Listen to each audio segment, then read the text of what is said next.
Welcome to the Noctuary. My name's Dev, he, they, GM, host. I'm Zuki, he, him, and I'm playing Sunny Brightheart. Hi, I am Alex, they, them. I am playing Paige Carrick. Hi, I'm Patrick, he, him, and I'll be playing Vivian Otto. And hi there, I'm Nicole, she, her, and I will be playing Dr. Eurydice Spencer. Alright, let's do a very succinct recap.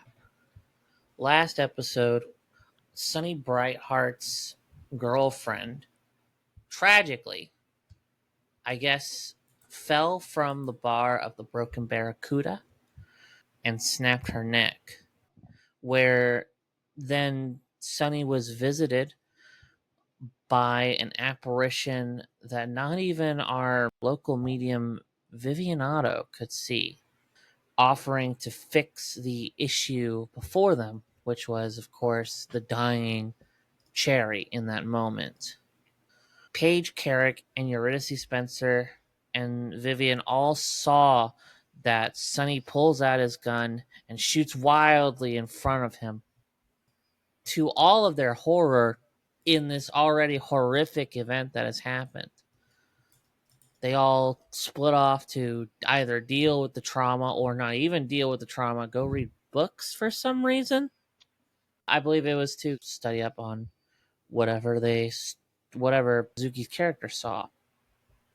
Paige Carrick and Eurydice Spencer, they go off to try and figure out if they really want to be associated with Sunny.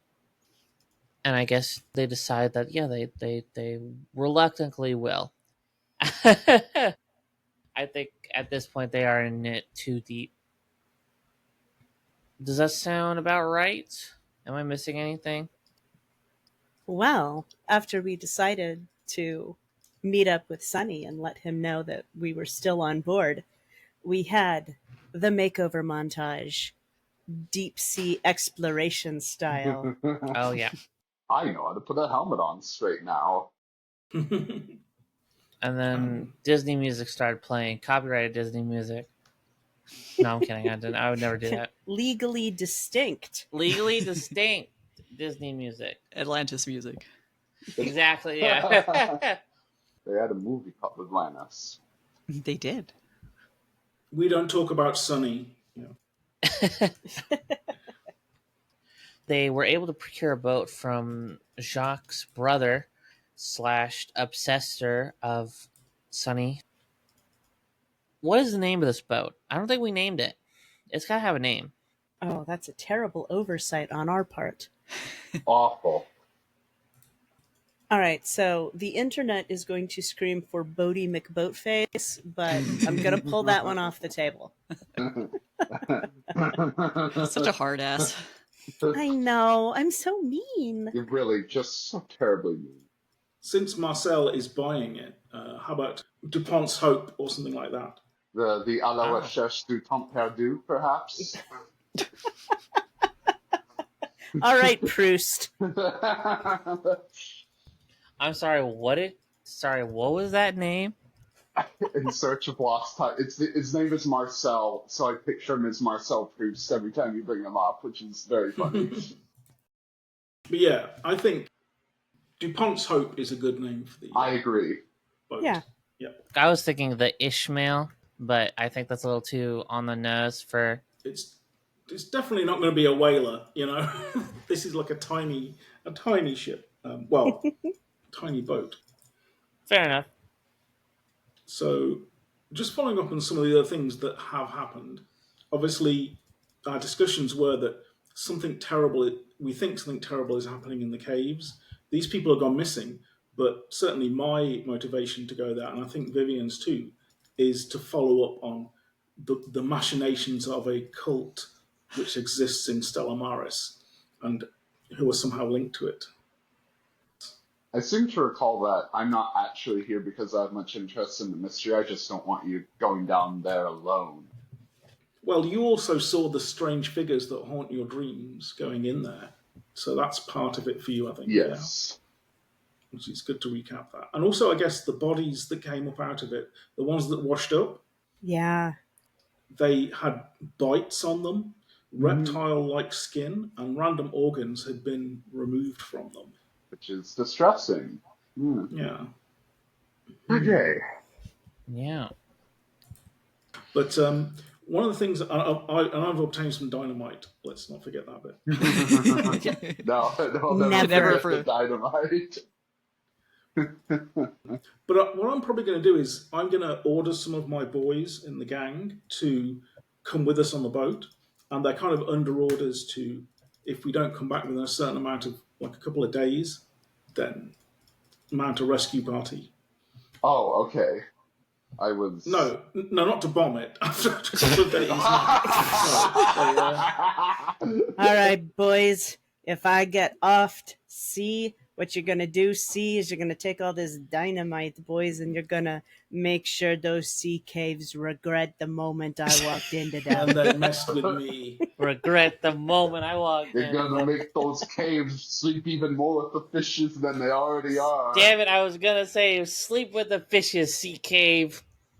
However, to find out if they actually do the thing I asked them to, we have to do a roll, but only at the point that they actually do it.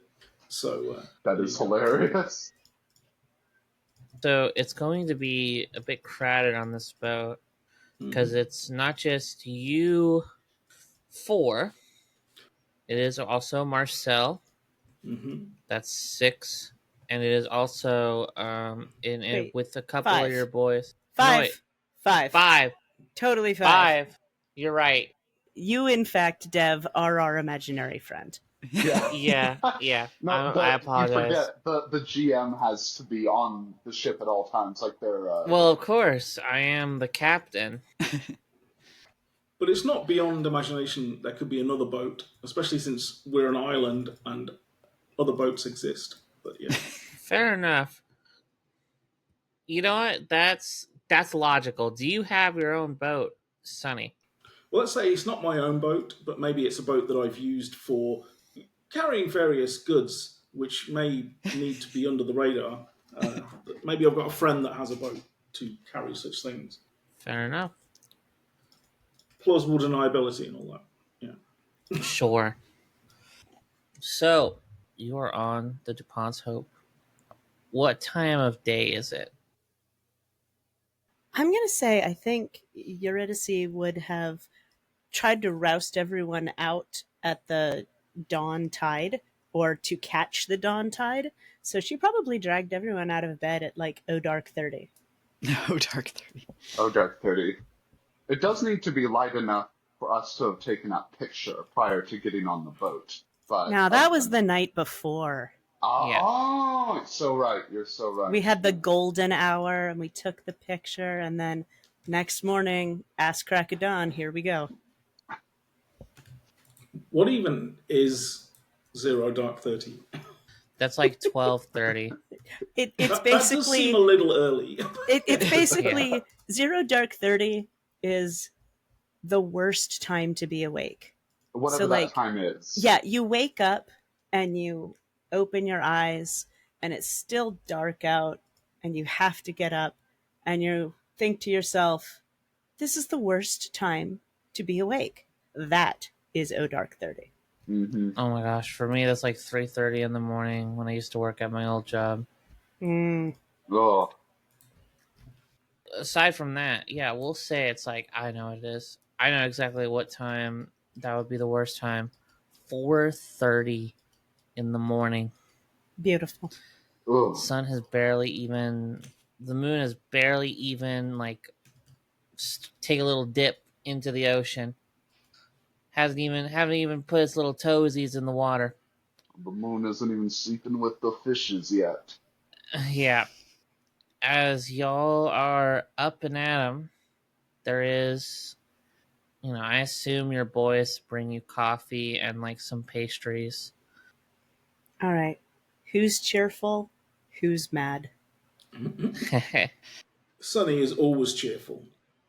Paige, like any other grad student, is very much used to staying up till odd hours trying to get work done, and so being dragged out at 4:30 in the morning is kind of like, I've gotten maybe 3 hours of sleep, and very grumpy about it. Fabulous. Yeah, when Vivian comes out, he looks, if anything, even more awake than usual. This is definitely a man who burns a candle at both ends. I think Eurydice is just revoltingly and violently chipper.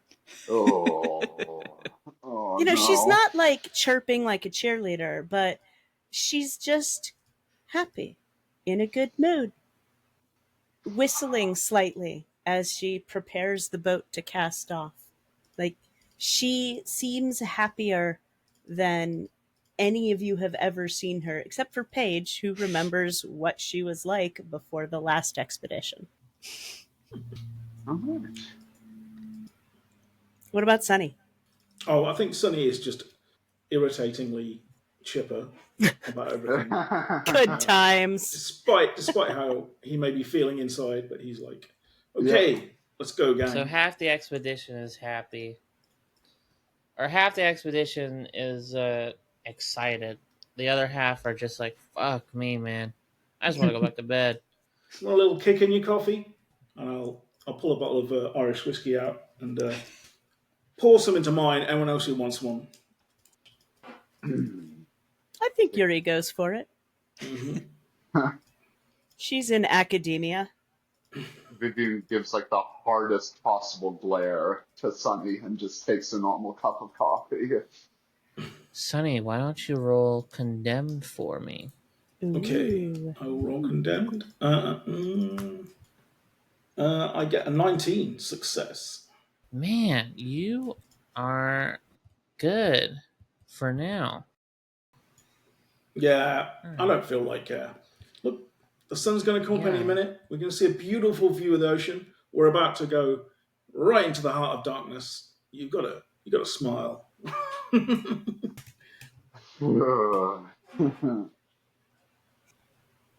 I know. Are you guys ready? You don't look ready.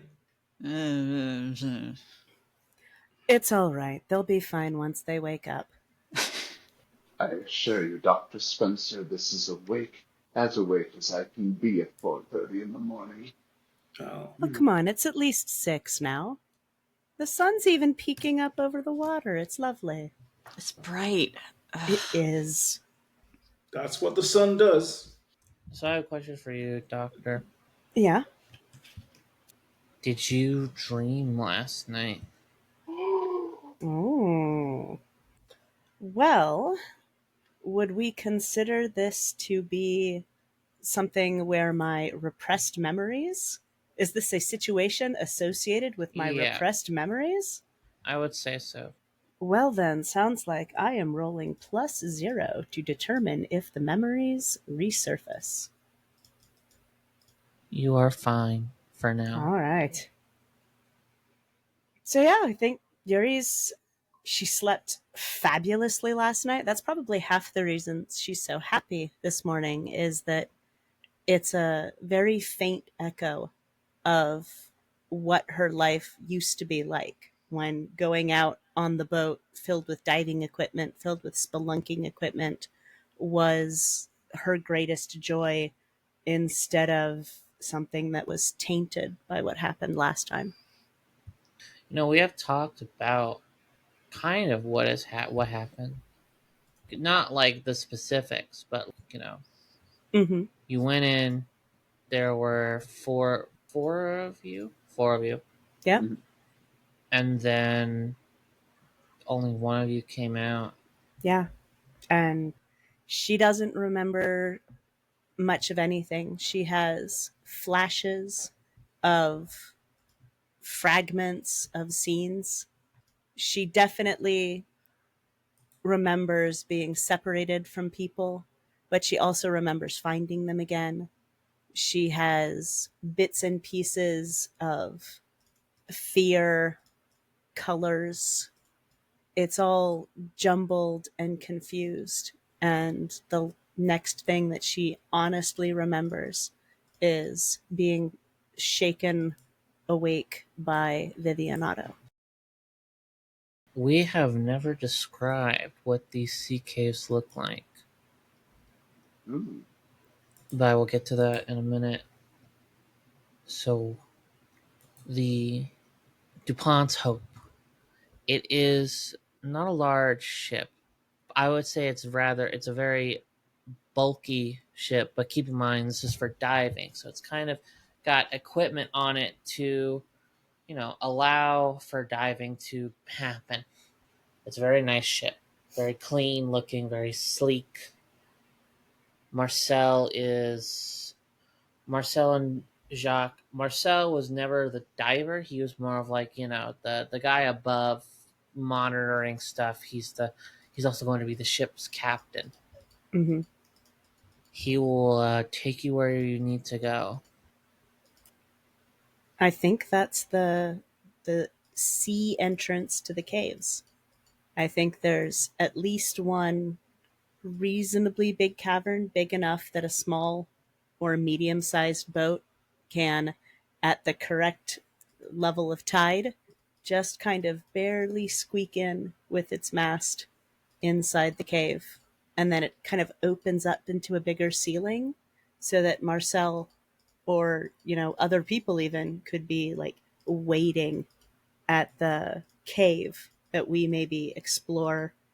We go out, explore, and then come back to. I think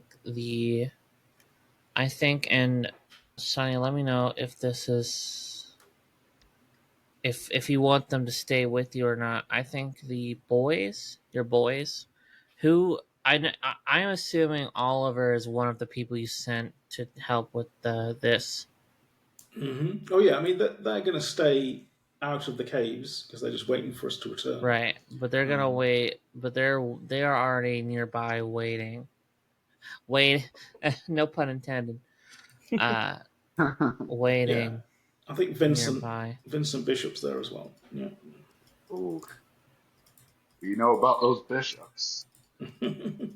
Yeah, and the boat gently rocks against the dark waves as you manage to just barely squeeze on in to the entrance of the sea cave known as Bandit's Cove. Ooh. Oh. This is where Wayne, one of the Mm-hmm. people who, infamous Wayne, as he's sometimes known as, would have his own kind of criminality happen with the treasure hunting and all of that Oh, yeah. before the incident at Wayne's Doom. Good times. Mm. Some say you can still hear the sounds of orders being spoken. Some say you can even see Wayne himself.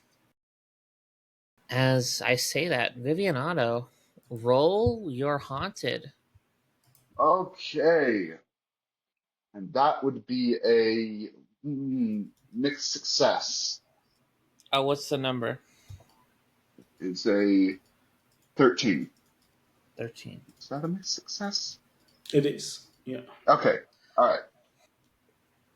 You. It's already cold, but I think everyone else can notice that Vivian's breath, there is a bit of like steam. You can hear steam kind of coming off of his breath.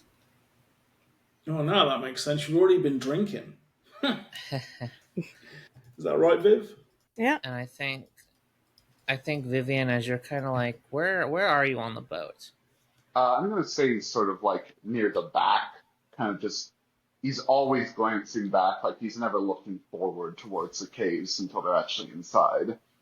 Yeah, keep in mind the cove is very large. Mm-hmm. Like the entrance is narrow, but the inside is extreme larger than you would expect for given how narrow it was given how difficult it was to get in here. You see it. It. You see this figure shadowy figure. Tall, distended, kind of distorted. The telltale two bright eyes staring out at you. Not the red eyes. Not red eyes, No. bright eyes. Yeah. Ooh. Yeah. When you make your little remark, Sonny, I'm going to say that Vivian, he doesn't respond or even say anything. He's just like staring directly at the spot where this thing is, breathing very heavily. Are you okay, buddy? And I'll walk up with the whiskey bottle and take a swig and offer it without totally oblivious to your pain. You hear. I think Sunny is very distant. Sounds very distant for a moment, as the only thing you can hear are the sounds of yelling, shouting, pained cries. You hear an older man's voice. You hear this old man say, "Watch out. They're coming for you, homunculus." And you see the shadowy figure kind of like shake, distort, and almost like fold in on itself into like this geometric shape before winking out of existence. And I think you come back to sound comes back to you as Zuki is handing you what looks like a stiff drink at 4:30 in the morning. Yeah. Come on, it's at least 6. It'll All take right. some time to get there. 6 in the morning, excuse me. Vivian doesn't even like look down at the drink. He just turns to Sonny and just says, "Watch out. They're coming among us." What did you say? Oh, I'm sorry. I think I just need a breath. I think I just need to get off the ship. Buddy, you're going to drown. No, Vivian, you said homunculus. Why did you say homunculus? What the hell is a homunculi?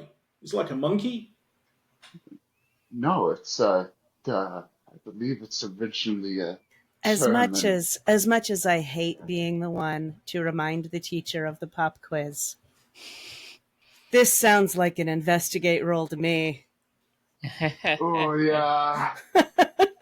Not to mention a stability roll as well. Yeah. Oh yeah, that's Yeah. true. Yeah. Stability. So let's roll our keep it together. Let's all keep it together. Yeah. Let's all keep it together. That's the name of the episode now. Oh, just wait. I'm sure there'll be something else that somebody says later. You're Is, right. is it just Vivian rolling it, or is it all of us? I guess we haven't seen anything. I think it's Vivian is being creepy as fuck right now. Yeah. Yuri is keeping it together. Yeah. Paige, as I established in the last episode, Paige gets horribly seasick and so is currently just not paying attention to anything. Beautiful. fair enough. I'm gonna say that only 3 people at the roll keep together. Then no 2. Cause is Zuki more confused than is Sunny more confused than frightened? Well, nothing supernatural has happened as far as he's concerned. But yeah, he's probably Right. a bit concerned for his friend, but not panicking. So then I will say it's only gonna be Dr. Eurydice. Is that fair to say? Sure. No, actually, no. I'm going to roll one because he mentioned monkeys, and like I saw that monkey recently. So if he's seeing the monkey as well, Yeah, that's not what I mentioned. Not nothing, not at all. Okay. It's like homunculus? Homunculus? homunculus. Homunculus. Homunculus. Are you That's saying that I'm also- monkeyless? Because I'm not. I am monkey full. Monkey I don't full. want any more monkeys. Okay, but if you're saying that you are monkey-less, then you are also saying you are a hoe. Monkey-less. How monkey? How? Okay, I fail. Oh, you, Nope. oh, okay. Okay, roll your keep it together. Whoever wants to Any- roll their keep it together, please. Any modifiers? Does anyone have any stability? Does anyone have any lost stability already? I don't think I do. No. Think I'm good. All right, Okay. let's just roll it. Yeah. Another failure. Ooh. Everybody fails. And Vivian. So, Zuki, you have failed. I mean, -2 stability seems like. Nicole, you have also failed. Oh my god. Hey, I have won. Eurydice has failed. Yes, fair enough. So, on a 9, the strain is too much for your mind to handle. The GM chooses your reaction. Cow powerless in the threat's presence, panic with no control of your action, suffer emotional trauma, or suffer life-changing trauma. This feels like more spookiness than it Yeah. does like I just Like- said some words. blind terror. Can I make a pitch for maybe taking a -1 forward to my next repressed memories roll? I don't know that if it's keep it together. I mean, stability is just you can. I mean, after this, even if we take -2, you'll still be just uneasy. You won't Sure. be like freaked out. Cool. I'll say that Which actually does result in -1 to disadvantage rolls anyway. Fabulous. Good times. I'll say Look, the mechanics work. I'm gonna say for Dr. Eurydice, that sounds when he says homunculi in this context, because you are aware of like an alchemist. I'm assuming I wanted don't know. I wanted to check in with investigate to see if Gotcha. because Yuri is not a folkloric scholar. I personally am. Nicole is, but Eurydice is a geologist. Yeah. So I will say without the context, but within this context, something about that sounds familiar. I'm gonna say for you that is, and there is like something flashes in your mind, and it hurts to think about. I'm gonna say Okay. that's gonna be a -2 stability for you. where do I record that? Page 2 of the character sheet. So if you go right at the top. Thank you. And then for Zuki, for Zuki's character, for Sunny, sorry, I keep. I'm gonna say that is. I don't know if it's emotional trauma for you, or life-changing trauma. I don't even think that's life-changing trauma. I think No. it's cower powerless in the threat's presence. Okay. I think there's kind of like a look in Vivian's eye that screams kind of like bad news.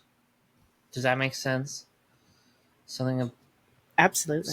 Something about your friends not right, and it's sending alarm bells in your mind, Sunny. Okay. All right. How much did? Okay, I'm just making sure y'all failed. Y'all failed in the single digits Yep. before I fuck this up. Okay, Yep. but yes. Yep. All right, you. We go back into that moment of. Before we go back in, can I do the investigate roll to see if Oh. I remember if I know anything about homunculi? Yes, go ahead, please. I'm so sorry. Thank you for reminding me. You're all good. Look, any excuse I have to fail a roll, I'm taking it. Ooh. Success with complications. Rolled a 14. I right. uncover all direct leads and may ask questions to get additional information.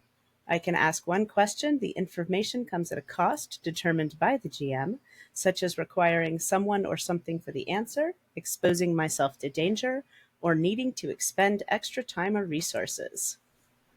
My questions are: how can I find out more about what I'm investigating? What is my gut feel about what I'm investigating? Or is there anything weird about what I'm investigating? So, what are my direct leads? Like, what do I know about homunculi? In the more traditional kind of alchemical sense, from what I know, from what you know in this context, is that a homunculus is a creature kind of made from like piss, shit, bodily fluids from whoever the alchemist is. What was the question? Is uh So I get all direct leads, and then I get to ask one question, and I'm formulating my question based on what direct leads I get. yeah. So there is it's that. So you have that, but in this context, All right, then. there is something in the back of your mind, and I will say that if you scratch at this, it could result in some possibly a memory coming back to you. Oof. I don't know if I want that.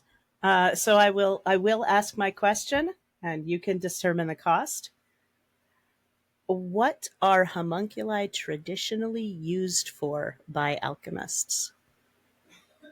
They can be used to protect something, to like watch people do menial tasks that the alchemist might not want to do. Okay. All right. So what is the cost? What is my cost? You are in the dark. You are talking with Alex, but there's something wrong with the memory itself. Static along the edges, static like mixing tech in our modern day terms, like mixing textures. Got it. Her her their face is staticky. Their voice is wrong, but you should say, "Go, just leave. I'll be fine." You have to get out of here. You have to warn them about that whatever they were going to say is static, and you see something that you've only seen in your nightmares. Those things with the heads and the slime and the cries. Why do they sound like that? Why do they sound like children? And then you come back, and I think you're crying. I think it's those silent tears that are just happening, and the person seems totally normal. It's like just their the tears are streaking down their cheeks, and she looks at Sunny and says, "I just remembered something. I've heard that word before, and they're these. I mean, they're not real, of course, but they're these little mannequins, little creatures made by an alchemist or a magician out of bits and pieces of themselves. They're servitors. They are watchers. I don't know why I suddenly remembered this, but I'm I'm gonna keep going, but I'm scared." I think that's the little bastard that I saw when Sherry died. I think, was it one of them? Huh? Viv? Was it one of them? The thing with the face that I drew for you. The thing with the I didn't see anything. I did. I saw things I've been seeing my whole life, and it said something. I don't know. I felt compelled, like I had to say it out loud. It gets in your head. It tells you things. It tries to make bargains with you, Vivian. No, I swear this wasn't what you think it was. It was a tall, dark, those eyes, those things I've been telling you about my whole life. Okay, we all need to calm down. Paige, can you try and take some air samples or something? Maybe there's something happening in the air in the cave. This doesn't make any sense. Hey, Right. Paige. I don't think I haven't forgot about you. Your mark Ooh. begins to burn. I think Paige will start to answer the doctor's question and then kind of just hiss and clutch their hand around the mark, which is currently covered up by a sleeve. So I think it's been a while since we've talked about what the mark is. It's kind of like a Lichtenberg kind of thing, right? Remember, I think that's what we decided it was. Lichtenberg figure. Yeah. You feel compelled to like start scratching as they're like all freaking out and panicking. You start to scratch at where the mark is, and you realize skin is flaking off, and you see that this mark is actually deeper than you realize. And I need you to roll your disadvantage. Okay.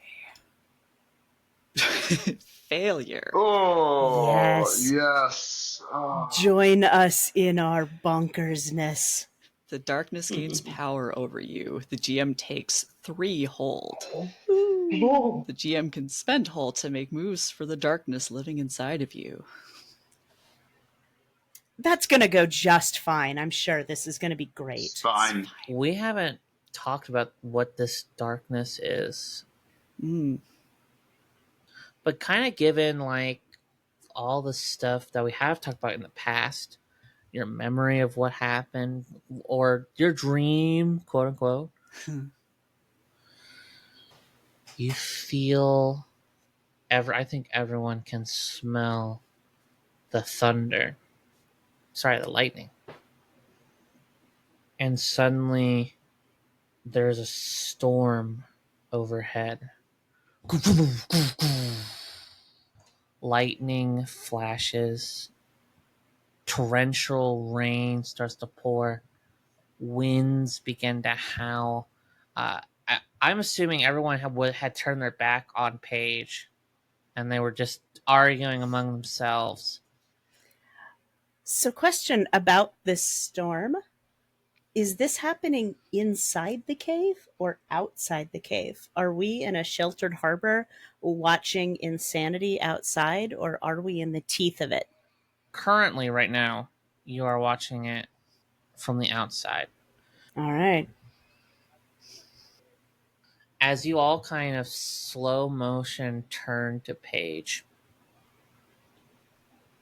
we see another lightning flash. This one like right up against the cove tunnel.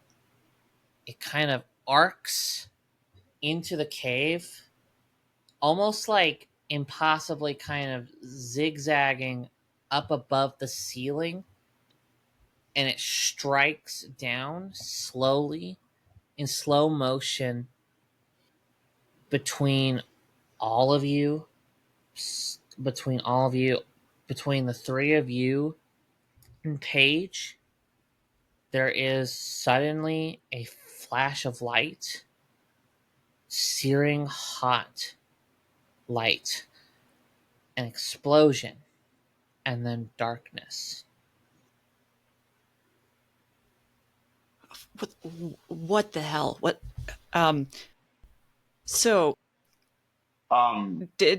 what effect did this have on the boat?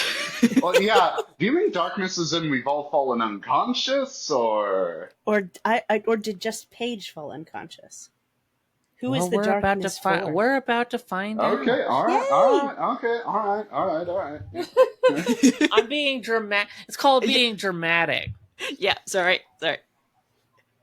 Returning back, you are all alone. There's no one by you. You don't know how you survived. The boat is in shambles. There is like litter around you, but there is no one near you. So we're each off on our own? Is that what you're Yes. saying? Okay. There is just you, the tunnel, and some wreckage. We'll start off with Sunny. So am I on the boat, or I'm on the? You are among the wreckage of the boat, inside Oh a boy. tunnel. Let me describe this tunnel a little bit for you. This tunnel is both man-made, but seems naturally put together. It's like there are cross sections of what looks like stone brick mixed with like natural kind of stone walls, and the only illumination comes from these like bioluminescent kind of like grass almost that kind of sways a bit. Mm-hmm. I'll say it's like a greenish blue hue. I'll pull out my lighter and see if I can see any further. I'll be like, Viv, are you there? No response. Can I see? Am I by the water? I guess. Yeah. You don't know where you are. So what is surrounded? What is immediately is like a tunnel leading off in both directions? Is it? It's just a tunnel leading off in both directions. Do you look up? Yeah, I guess I'm looking everywhere. You see what looks like water kind of above you. There seems to become some like red light, red like almost like firelight kind of above you, where you assume maybe the ship exploded. So I'm underwater, or there's like a layer of water kind of floating above me. There's like a layer of water above you. Yeah, there's you're able to breathe. You're in this tunnel. It's got air in it. Kind of stale, but it's breathable. This is very weird. I love it. There is debris around you. You do see Marcel, but he's not breathing. Half his body is like under a large piece of like wreckage that seems to kind of cut him in half almost, or cut him like long ways in half. Oh, so he's definitely dead. Okay. He's definitely dead. Yeah. I'm gonna see if I've got anything on me, like a torch or anything, and I'm gonna head over, like just shout for, yeah, for other people to see if there's anyone there, and I'll start heading. I'm gonna get away from being under this water. I don't like this. This is very weird. Yeah, that's fair. You shout, So and again you shout. There's no response. I guess they got me now. Okay, let's see if you can deal with me on my own. I'll head down the tunnel. Where does it lead? All right. We'll get back to you then. Ooh. Alec, Paige, Mm-hmm. you're having you wake up, and I need you to roll. Keep it together. Yeah. Failure. Again. Oh. Make sure y'all are calling out your rolls, just so. 5. 5. Okay. I'm gonna say that you're gonna lose 4 stability, Yeah, that sounds about right. and I'm so sorry, but you do. Do you have to roll your rationalist? Well, rationalist It's- isn't a rolled thing. It's just that it gives me an extra thing that can happen if I see through the illusion. Gotcha. Okay. It's just you refuse to believe in anything not confirmed as fact by modern science, even when it's right in front of you. Oh boy. So I got a question for you. How does Paige So keep in mind, your situation, all of your situations are similar to Sunny's. There is like a layer of water above you, and you are in like this area that is like a cross patch between what looks like stone brick and like stone, just smooth natural stone wall with this moss or grass or whatever it could be. So how is so what is Paige kind of doing in this moment? So I think Paige is very. I think they're kind of like sitting on the floor of this cave and just scratching at their arm at the mark. The mark is all the way down your, gosh, what is it, from the wrist to the elbow? Forearm? Wait. Yeah, forearm. Thank you. It stops kind of in the middle to make like a circle pattern in the middle, and then it continues down. So like halfway down your arm, there is like this circular symbol, and then it goes down again. I think Paige is going to lick their thumb and start rubbing at this circle, like rubbing at the mark, trying to get it off. Because it's like a scar on your skin. It's like a black scar on your skin. It's not coming off. This isn't like a tattoo. Well, I guess tattoos are. No, they're not scars. No. They're not. I would not call them scars. Like there is aesthetic scarification, and that's a different thing. Yeah. Right, you're right. This is the other thing, not tattoo. This is like a scarring that is Mm-hmm. that is permanent. Okay, this is okay. It's just a coincidence. It's just a coincidence. Patterns happen all the time. It's fine. It's fine. Okay, they will get up and look around, try to get their bearings.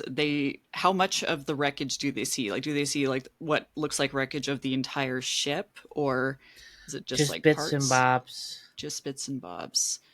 Is there any? Does it look like there's any equipment or things that could be useful amongst the wreckage? This sounds like a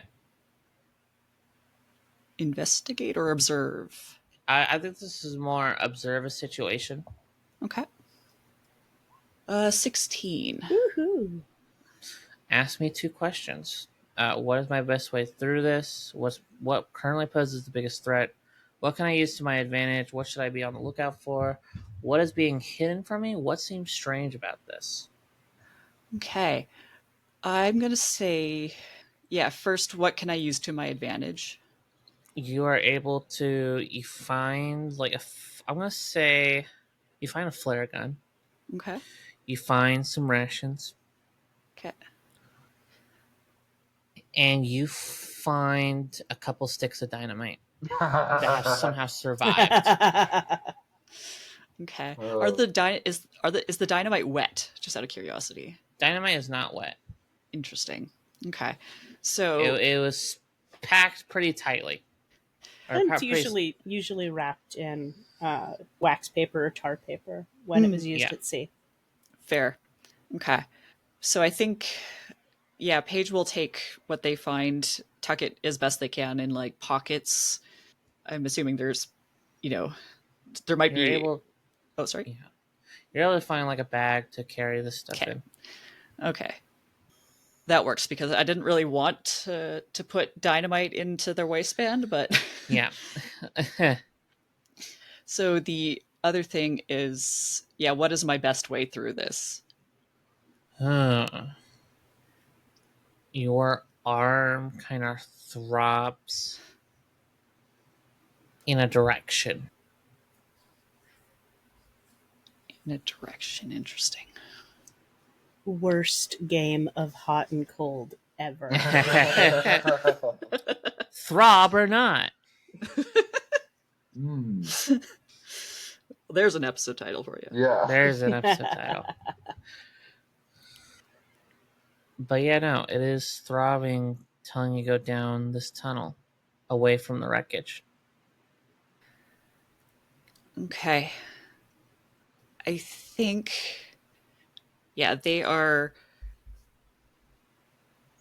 I think they're going to stare at their arm for a good long minute because this makes no sense, and this doesn't compute, I guess, in their brain. Like, but I think they're going to rationalize it as, sometimes like sailors, their scars can tell when a storm is coming or things like that. I think that is how they're going to rationalize why they're going to follow the direction of the throbbing, because that is what they're essentially telling themselves.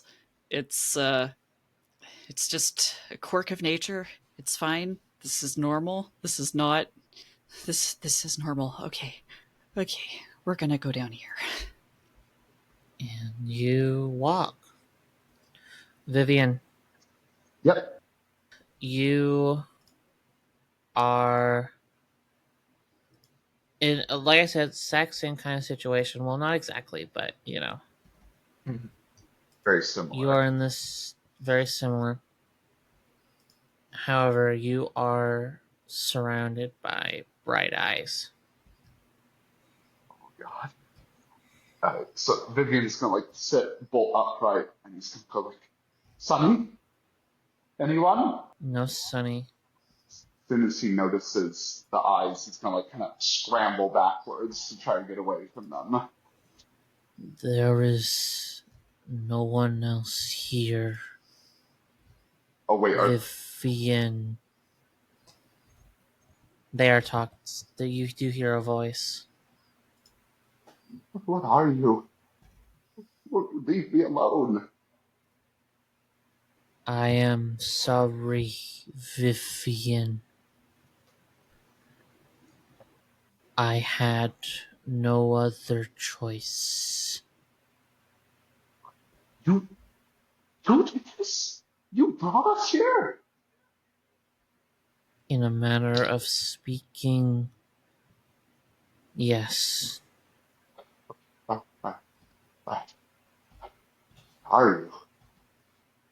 We are the dead and soon to be living and the soon to be dying.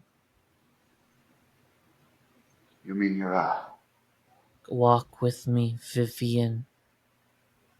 Why should I? You've caused me nothing but pain my entire life. Because only through fire can you truly be ready for what is to come. I don't have any other choice, I suppose. Very well. I'll come with you. And these shadows with bright eyes, they all kind of walk and walk and walk and walk.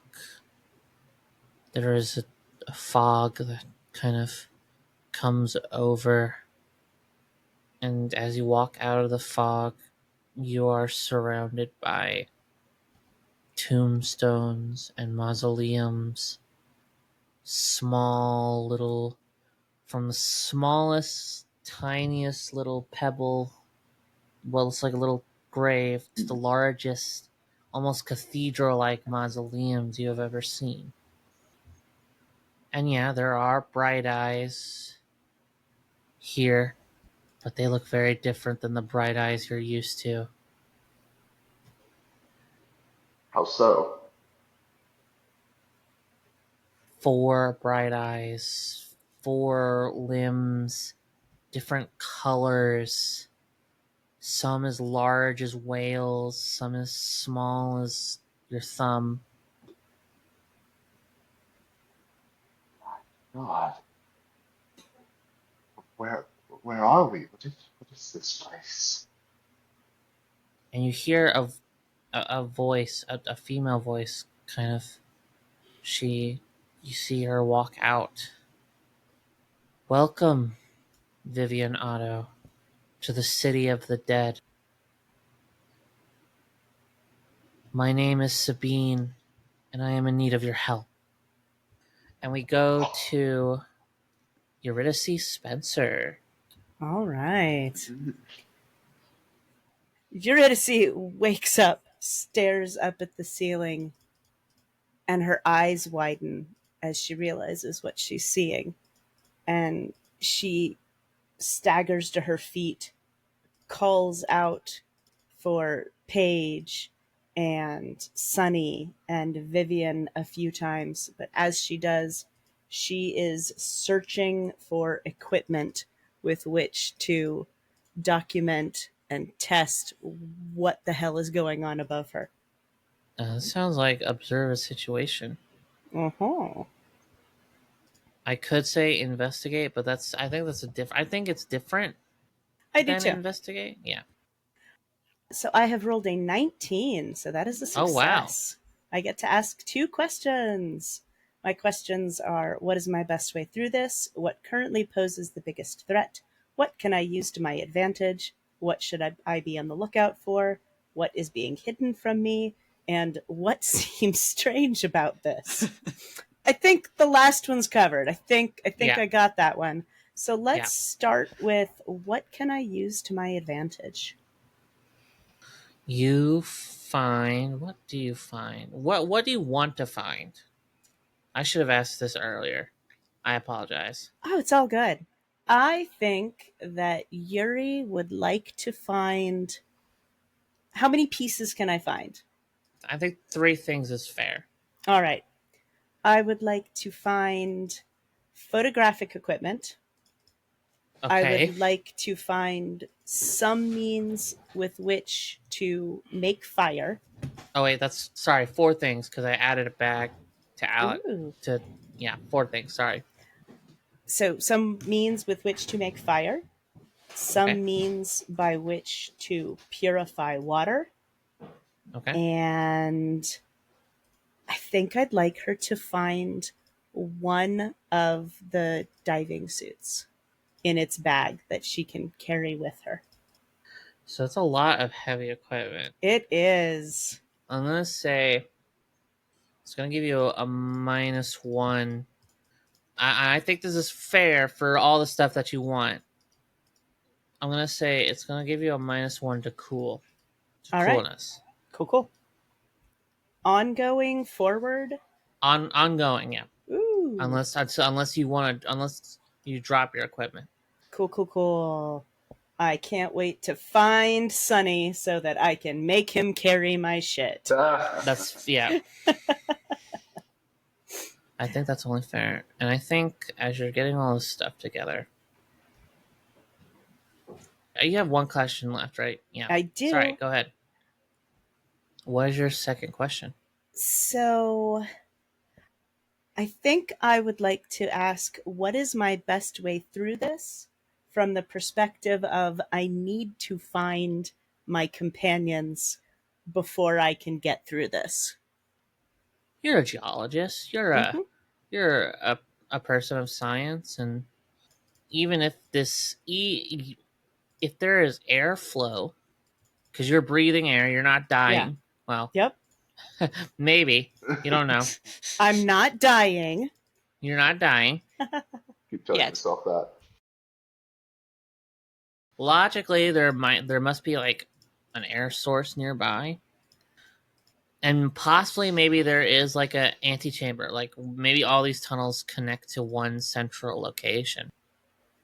All right. Then I am going to start looking along the pathway or along the Mm-hmm. cave, I suppose, and trying to scratch in algae or whatever's on the walls, make some kind of mark showing the direction in which I am traveling. Okay. You hear it. You hear it, Eurydice.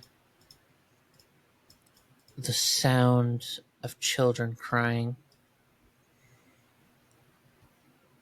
The memory coming back. They are close. And you have this there's this thought in the back of your head, kind of random. It's like, is they must be close as well. Are they there? Are they still there? I think Eurydice just keeps walking, her hand trailing along the cave wall, but she can be heard muttering to herself, "This is not real. This is. I'm hallucinating. I'm in the dark. I'm alone. I'm afraid. You're not here. None of you are here." And that sound trails along behind her and spreads out before her. Just a quiet voice in the darkness, denying the reality of all of its hearers. Just to reiterate, so 4 people went missing. Mm-hmm. Do we remember the names of the other 2 that went missing? Yes, we do. Because one of them is named Alex, and it drives me crazy. Wait, no, I thought one of them was named. Oh yeah, no. I Yep. thought it was Yeah. no. I Alex. thought it was The Orpheus. other? Is it? Oh yeah, Orpheus Bishop and Alex. Alex Lustrom. Yes. All right. We will get back to you. Eurydice. Fabulous. We return to Sunny Brightheart. Okay. Yeah, I'm just going to make my way along. I'm going to say that maybe I do. Yeah, I've just got my lighter, I guess, but I've got my gun out as well. Yeah, fair. No, this is a situation where you would probably have your gun out, yeah. Because that's going to make a big difference. You hear, Sunny, you as you keep moving, your lighter out in front of you, your gun nearby, your gun kind of out in front of you, I'm assuming. Mm-hmm. Yeah. You hear what sounds like a radio, Mm-hmm. and Like music or voices or like music, yeah, like jazz, like a nice beat is playing. Mm-hmm. I'll head towards it, but I'm going to put my lighter out and just try and get my eyes accustomed to the dark. You head towards it, and you see a pretty gruesome sight. There is a person with kind of like these tendrils of what looks like tendrils kind of sticking out of them, and like what looks like pieces of metal, almost like antennas, kind of sticking out, kind of moving around as if it's trying to get a signal. And kind of like their mouth is just open a bit too long. There's like what looks like almost like Tesla coil mushrooms kind of growing out of their throat, where their throat is, and you can just hear music coming out of their mouth. It's a bit like, I don't know if you've seen videos of like people using Tesla coils to play music. It's really cool. I suggest looking it up. But that's what it sounds like. I was looking at that just recently, but yeah, okay. I'm just like, what the? You okay, buddy?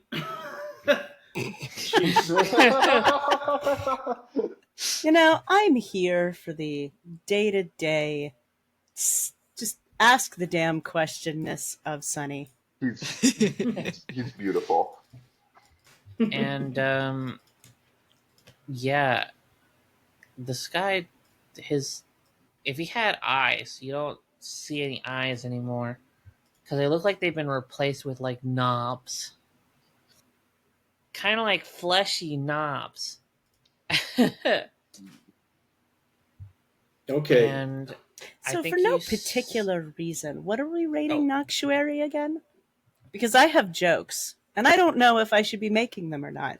I mean, if I think if you use the F word at all, you're considered explicit. So Oh, Yeah, whoops! I mean, I've sorry, been that putting ship us- has sailed. My apologies. yes, exactly. I've been So make putting your us joke. as explicit, so go like as long as it's Good I times. think tasteful, Sure. tastefully. And honestly, half of that was the joke of I have jokes, but it's still good to know.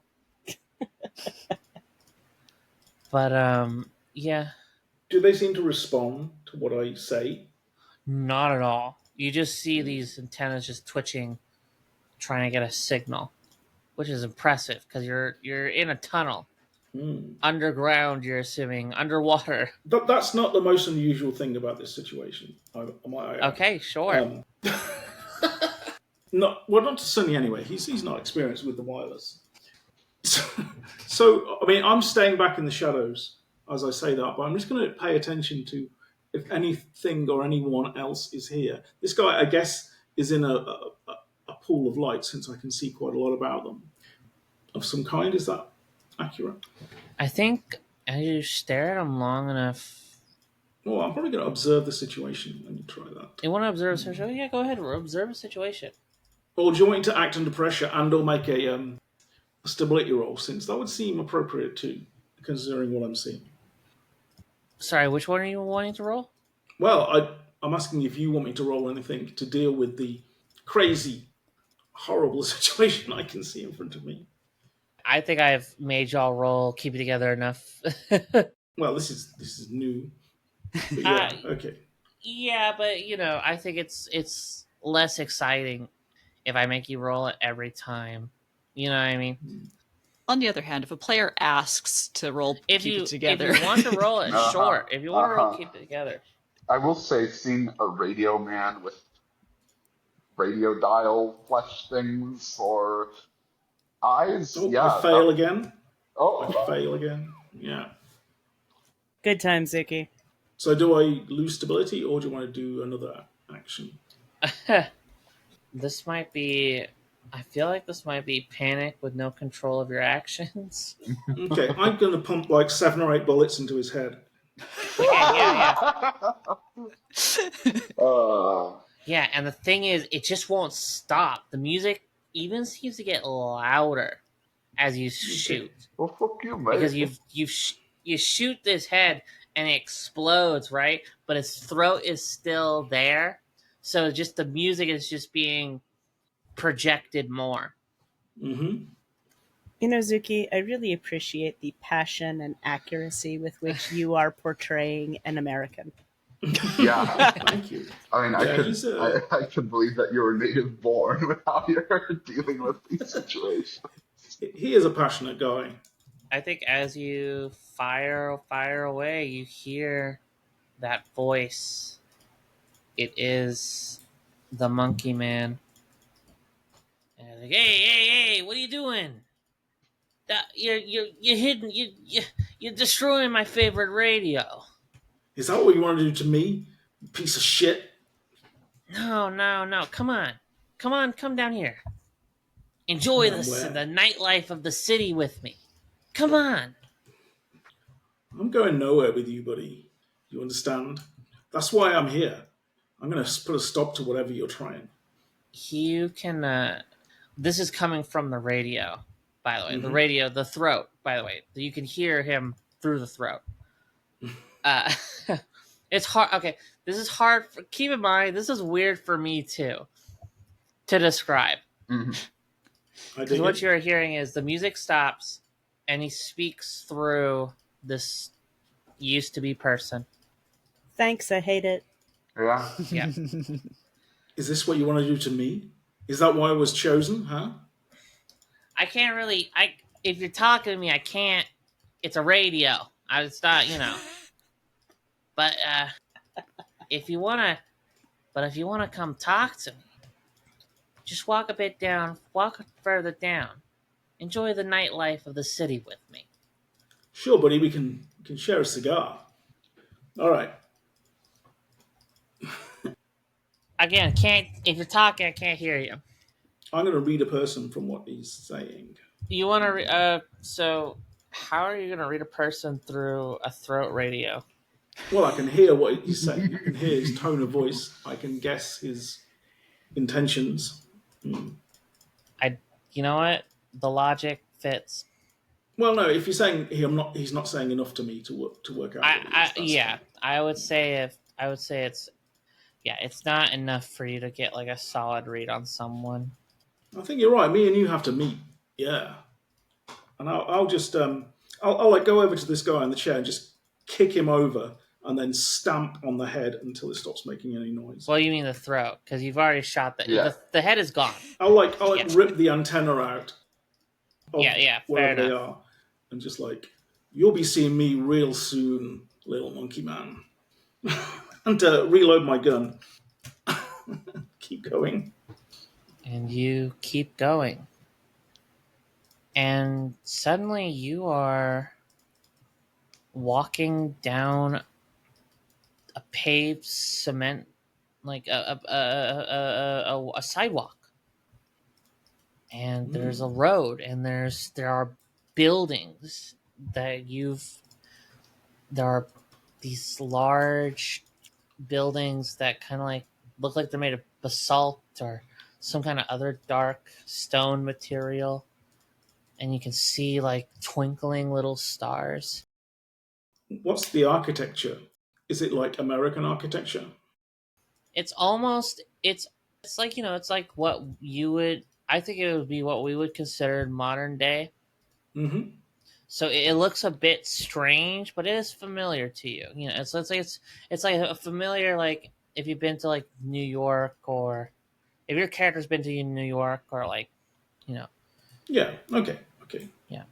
Yeah. I think he's just like not really trusting what he's seeing now. But And he is. You walk down the street of this city, and you end up at a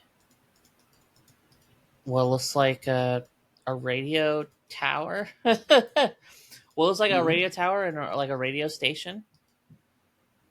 The neon sign glows, but it's like you can't read the words. It's like written in a language that you do not understand, but it looks familiar, but not really familiar. It's just a joke. It's like something you'd see in a dream. None of this is real, is it? Okay, I'll play along. I'll head on inside. And you see Monkey Man sitting at a table.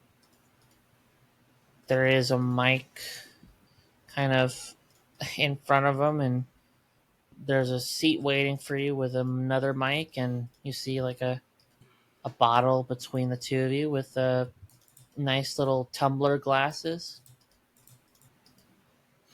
Yeah, this is all really sweet. I like it. You got style. I figured you would. Have a seat. Take a drink. I'll pass. Let's get down to business. Yeah. And what is it exactly you want out of me? I'm sorry? What is it exactly you want out of me? Are you the one I was offered to? He kind of grins and he says, I can explain that. After all, it's all part of my monkey business. He grabs the bottle and pours himself a drink. You know what? I like your moxie. You've got a certain style to you, and I can appreciate that. And not to mention unbridled power, and who doesn't want a taste of that? I mean, Oh, well, you're selling me. Well, you're selling yourself a bit short with that tongue of yours. well, I will say, if it wasn't for the fact that I've been promised to be a sacrifice to something not too dissimilar to your good self, then maybe we could be friends. But uh, me and you could make some kind of deal. I mean, you like me, right? That much is obvious, and me and you are friends. So I'm going to use forked tongue on him. All right. So it's charisma. See if that riz is going to work. Oh. Nope, that's a fail. You've been So they forked. see through my act and act as they please. My Ooh. friend, you didn't have to try and influence me like that. I'm flattered, of course. What's the point in having magic powers that you may or may not have sold your soul for and not using them at every opportunity, buddy? You know? But Of clearly you're course. made of stronger stuff. You've got my respect. Are you wanting to make a deal with me? Is that what I'm understanding? Are you saying you're not the one that's trying to kill me? No, my friend, I am not. All right, now I'm going to read him. Yeah, go ahead. Good. Success with complications. Are you lying? That's my He is question. not lying. But you can ask me a question during the scene. Are you serious about wanting to make a deal with me? Me being the monkey man. I guess that's what am I about to do? Yes, my character would complete, especially if he gets something out of it. Yeah, he would. He would totally make a deal. Absolutely. It depends on the nature of the deal. I am so excited. Out of character, I'm so excited you said that. Oh. Well, you forget my other flaw. So my other flaw is greedy. All he has to do is offer me something that like power or money, and I almost can't resist. Anyway, yeah, keep talking. I want to hear what you got. What? What do you want? First of all, My life, whatever is after me. Second, I want to kill every one of those bastards in the cult, including my dad for selling me out. I will take. That And is a then good offer. complete control of the island, sure. Ah. Now I just need to roll my greedy. Fair, yeah. Roll your disadvantage, you greedy fuck. Jesus Christ. Oh, success with complications. The black void inside shrieks for more. As long as the opportunity exists and you do not take it, I suffer -1. Well, is that what you're offering me? Power. I do respect a man of power. But the Look, price has to be balanced. I don't know you. I don't know what you want. I don't know why you're even here or what the hell is even going on. Shoot. No, you could have just asked. You didn't have to try and shoot me on our first meeting. No, it was a colloquialism. Shoot. Tell me. Tell me what what you want. It's okay, buddy. I know you've been living in a cave for a long time, but You and I want similar things. Power. A chance to... and revenge. Clearly, you don't like these guys in the cupbearers. So You see, I too had a master. But he is long since been dead. uh-huh. And I have long since been on my own. So why ain't you? They tried. Your father's little society tried to wake him from his death. For power. I don't know. I don't care. Those guys sold me down the river, and I'm more than willing to see them die. I would have taken revenge on them if I wasn't trying to fight whatever the hell is after me. Because yeah, look, I can sort those guys out one by one. My boys can see to that, but you have to sort out that thing that's hunting me, and then we got a deal. If that's all you want, them dead. That is. So, in exchange for control of the island and getting rid of that nasty thing that's after you? What am I getting out of it? Well, I don't know. What do you want? You got to tell me that, buddy. I mean, it sounds like I'm getting a good deal, so I'm sure you got some idea what you want. You want to be free. You want to get out of here. Why are you stuck down here anyway? An old magician trapped me here to protect something. I can't say what it is, but that thing is now long dead. And what its corpse does after that is no longer my concern. But I can guarantee you control of the island for sure. You want me to find some kind of ritual to help you get out of here? I could do that. I got a friend. He's got plenty of books. There's no particular ritual, but I need a particular person. I need them to unlock the cage, as it were. All right. Cards on the table then. Who do you need me to get? What do you want me to do with them? I believe you know them. Their name is, and we move to Paige Carrick. Oh.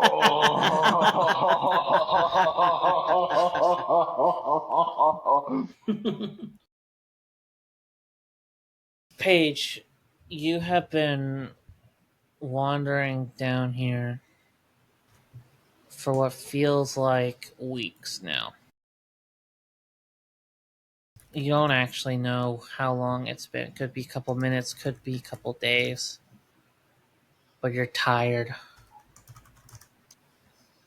There's water, but it's, well, it looks black.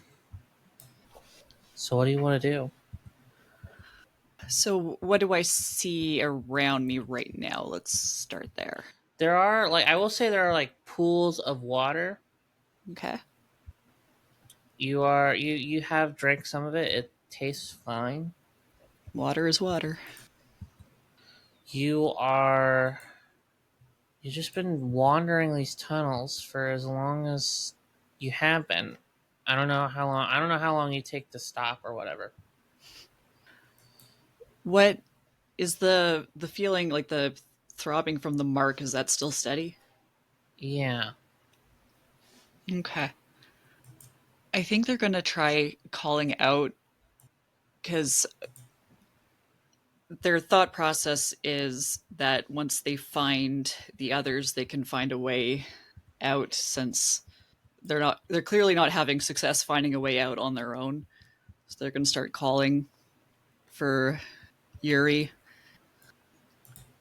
but they're going to keep following the mark, the directions from what The what the throbbing. yeah. You hear what sounds like baby crying coming from down, like you're heading down towards that direction Mhm. of where you hear this kind of babies crying. It's just a trick of the mind. It's just, people talk about this all the time. When people get lost or when they're alone for too long, their mind just starts playing tricks on them. That's all this is. There's not a baby. There's no babies in the cave. Paige, you say that Hmm. as you walk down this corridor. You see, it looks like a salamander, but it's a big fucking salamander. I'm talking about like the size of like, maybe it's like a 6 foot long. Oh, so like a big ass hellbender? Yeah. Hell yeah.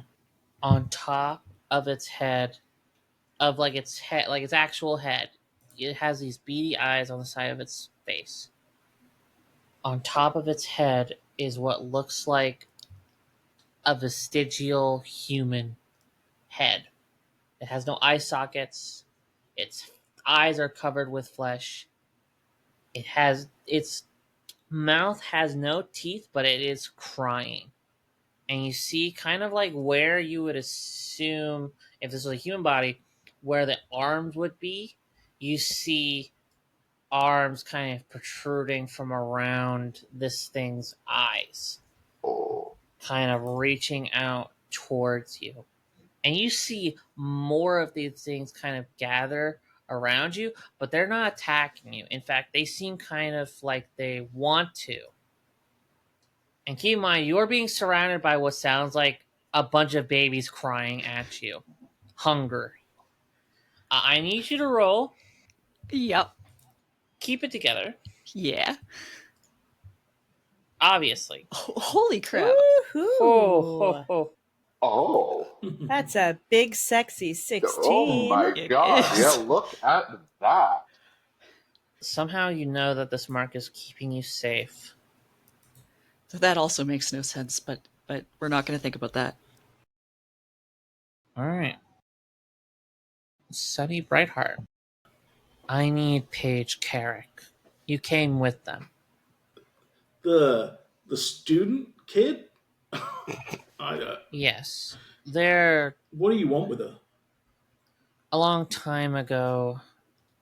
You might know her now. She might be history, part of your history. A woman by the name of Sabine bound me to protect the vault, as she calls it. Uh huh. Ooh. So she used some kind of ritual for that, then, yeah. Some kind of magic. In a sense, yes, I suppose you could say that.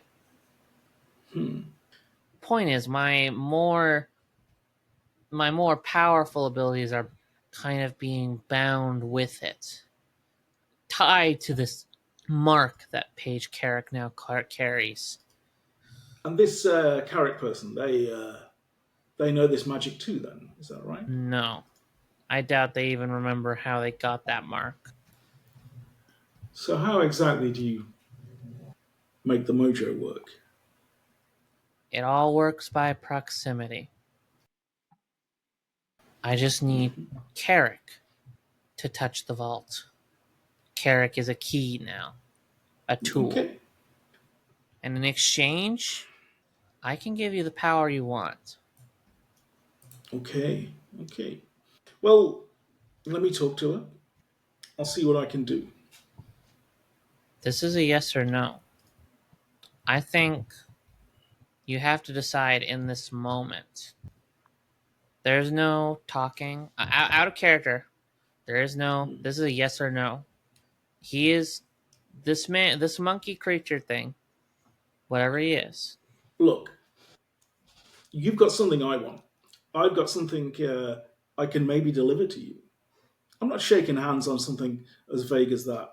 Not until I know the details. Paige Carrick doesn't know anything.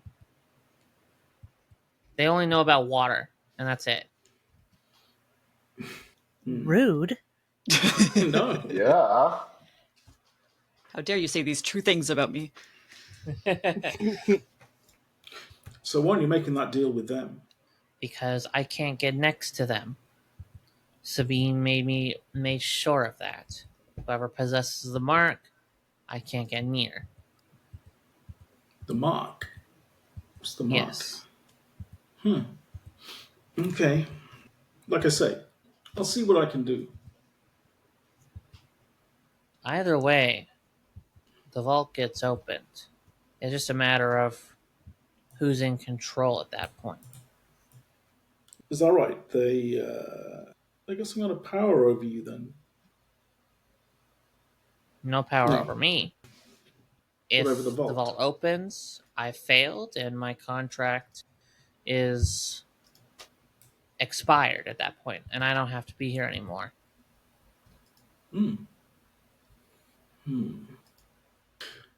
And I can't help you with your little problem. Yeah. Like you say, you can help me out if I help you out. Exactly. Quid pro quo, Mr. Sprightheart. Okay. Let me see what I can do, as I say. Yeah. I'm in. So you're agreeing to help me. In exchange, I give you power. In Or at least... exchange, you get rid of the things that are fighting me, coming after me. All right, then. It's a deal, Mr. Brightheart. And he holds out his hand. Yeah, I'll shake it. You shake it, and like a jolt goes through you. The area around you kind of dissipates, and you are in this very large antechamber surrounded by these, what you now know as homunculus. Hmm. All right. We're going to go to we're going to go to Patrick. We're going to go to Vivian. Okay. Vivian, Mhm. you see actually, I don't think we ever just described Sabine. No, we didn't. It's true. I think in my head, because time got so wibbly wobbly during quiet year. Yeah. Yes, exactly. I think of her as having actually gone through a life in the quiet year. You know, when she disappeared, I think of her as in like her middle age, late middle age, and outside being a weird force in the jungle and around the spring for 30 years or something like that. I think she left when she was quite young and lived until she was no longer seen. I think now she has long, thick, gray hair. She is a bit wrinkled. Nice. She has piercing gray eyes. She's wearing 1800 style clothing for a woman, Nice. I think. Mhm.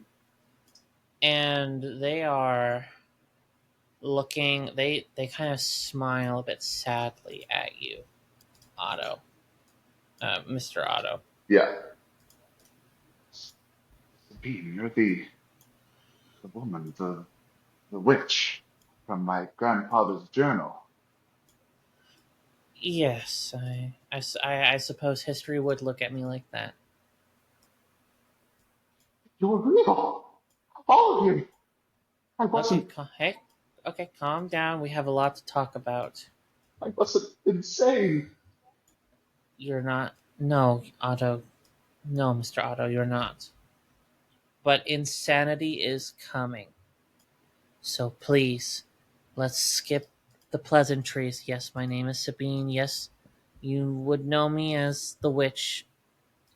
Okay, all right. We don't have time for that. I can only stay in this place for so long. And you see her kind of like shift and distort into like a range of colors before she comes back together. All right. I What do you need?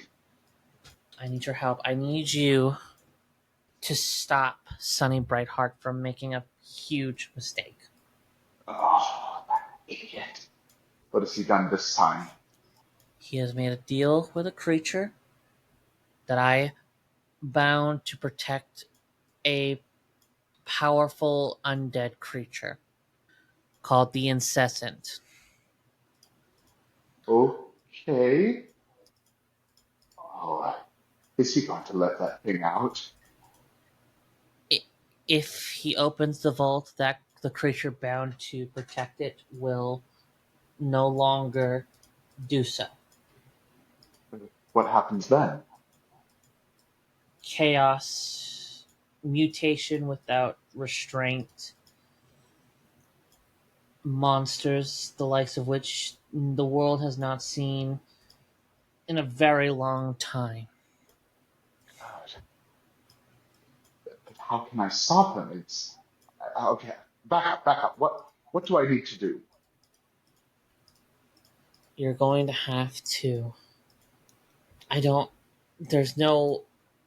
I can't. I don't know. quite frankly, I'm hoping you can at least try to talk reason into him, or try to convince him that this is a bad idea. But she's like looking off into the distance, but it seems like we're a bit too late past the stage of talk. Seems like they've made a pact together. You need me to. No, you. And Sonny's he's a bit of a bastard, but he would never hurt anyone. Not intentionally, no. I don't imagine. But if what you're saying is true, if he's made a deal with this thing, if I can't talk to him, if I can't make him see reason, You need to find Dr. Spencer. They found a way to. They don't remember it, but they did find a way to at least slow the incessant down.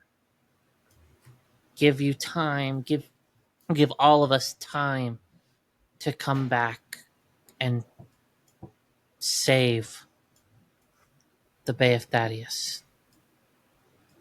okay, I'll do it. Okay. Now go. Run. Okay.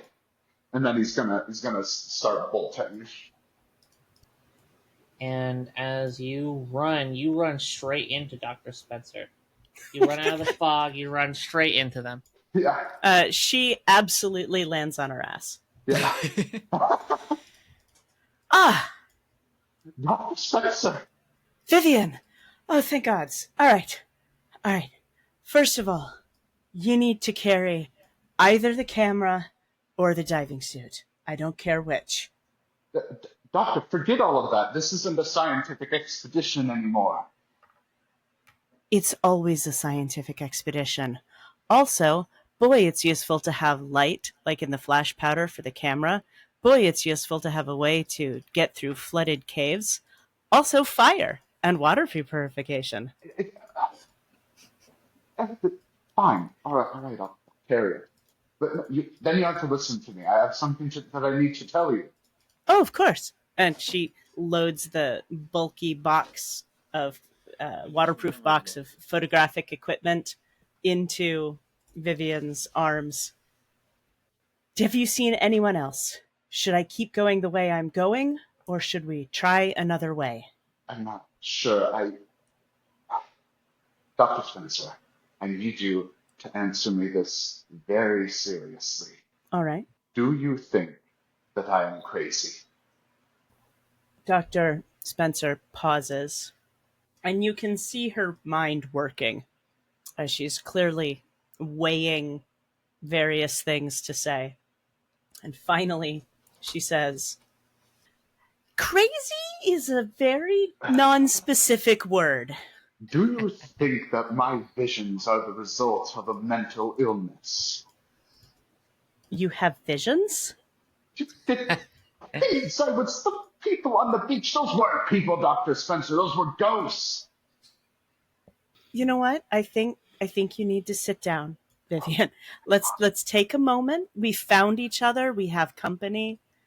It's all right. Doctor, how do you think I knew about those things on the beach, about the cove, about those things I said to you earlier, about the homunculus, how you reacted?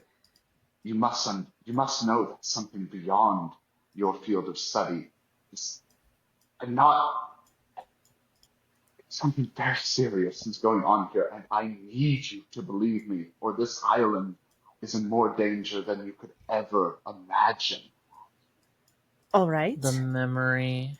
Oh, Dr. Spencer. There is a sharp pain at the center of your forehead as the memory of seeing Alex laying against what looks like a stone wall similar to this one, creatures surrounding you. There's something in your hand and you're looking up at something. It looks like halfway between a stomach, a heart, and almost like a fetus metal box that is both chained to the ground and chained high up in the ceiling of something. And you look at this thing in your hands, and you know that you had just used this thing, that you have to use this thing inside this, whatever is in this thing that you just saw, but you don't remember where you put it. You're remembering things about the expedition, how everything was going fine, and then you ended up here. You were chased by these homunculus. You found some Wayne glass. You had used it on these creatures. You had gotten to the center of this antechamber. You had seen this vault, but you could not get to it in time. You had to leave. And you remember the glass melting into your head. I think I should roll to keep it together. Yeah. I think so too. Shit's gone wild, folks. Yes. Shit has gone wild, my lord. Holy shit. What? I rolled a 17. I grit my teeth and stay the course. You remember the glass going into your, melting into your skull? And then that might be why you're like, and then the last thing you remember is waking up on the beach with Vivian Otto. So I think that as she is being pummeled by these waves of horrific memory, her eyes, she's kind of staring off into space, and you can see darkness bleeding into and out of her irises, almost in a tidal pattern. And she has been screaming the entire time.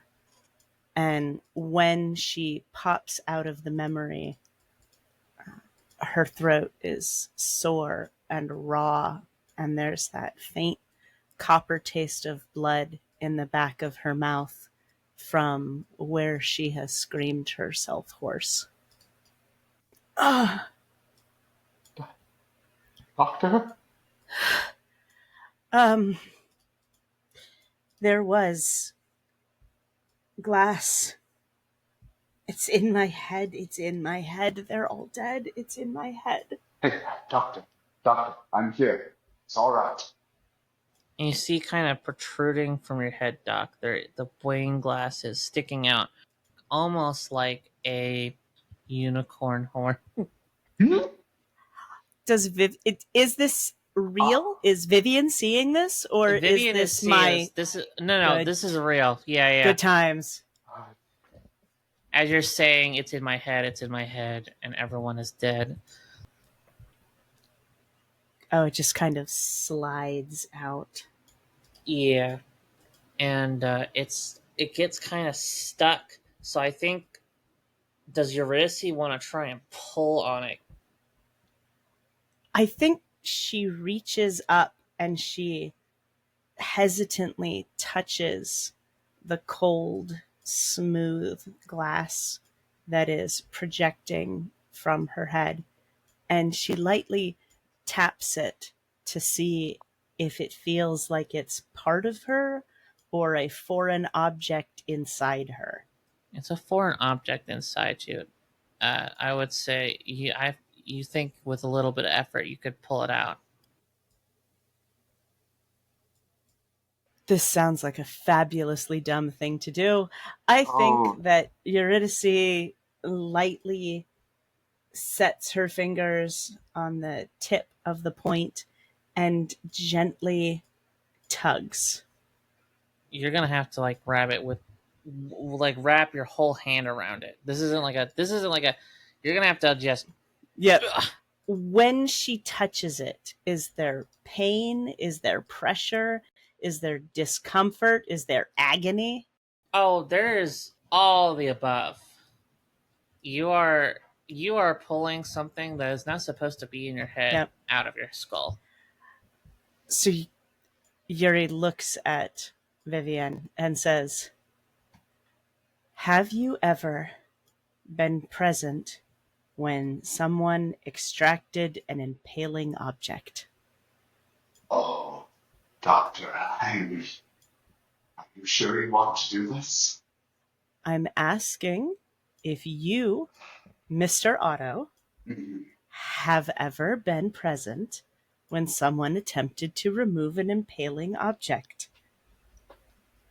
Yes, a sailor who washed up on the harbor. He had a part of metal stuck in his abdomen. I Okay, was present when it was removed, but I did not do it. It was my sister. that's all right. I'm not asking you to do this. Oh, I see. Should this go badly, we would be alone, or you would be alone. I would not be able to help. Yes. I think perhaps we should find the others before I do something so rash as to remove this. Well, I don't know what will happen. I don't want to add a sense of urgency to an already rather difficult event, but finding the others. Sunny Brightheart is about to do something very stupid and very dangerous. And I think that time is more of the essence than we can allow to track them down before we do this. Vivian, are you tempted at all to just pull this thing out? Because you know Sabine said that this is a way to stop this creature from. Yeah, that is why I am trying to nudge her in this direction. I'm asking if you, Vivian Otto, are willing to pull this thing out. That is oh God, I just realized one of my flaws is victim of passion. Well, let's Oh, roll that right now. yeah, let's do that. I think this is a perfect. We haven't used that disadvantage at Yeah, no, all. I think this is it. Yeah. Oh, that is an epic fail. That is a nice fat 8 right there. That is. Oof. Remind me what a fail does. What is it for your character? For a For victim of passion, what it basically means is that I'm going to pursue a specific end, no matter what the consequences are, for as long as possible. you, pull it out. I'm not. There's you grab onto this thing. What? Actually, can I describe it, please? If you want, yeah. I was gonna say fully. I was gonna say you fully coolly this shit. Oh, well, I was going to say, he just gets, he goes from, talking and, trying to help her to just, getting, a completely blank expression on his face, just a very, very abruptly cuts off. And then, yeah, he walks forward, grabs it, and just tries to yank it right out. Yeah, when as Vivian approaches her, Eurydice says, "What are you? No, Mr. Otto, what are you doing? Stay away from me. Stay away from me. This won't take but a moment, Doctor. No, no, no. I do not consent to this. Do not do this to me." Act under pressure from Dr. Spencer. So good. Success with complications. Oh, the best kind of success. My result was 11. So you do it, but hesitate, are delayed, or must deal with a complication. The GM reveals an unexpected outcome, a high price, or a difficult choice. You are going to go blind in one of your eyes. If he pulls it out, or if I dodge him. If you dodge him, you will go blind in one of your eyes. Ooh. All right.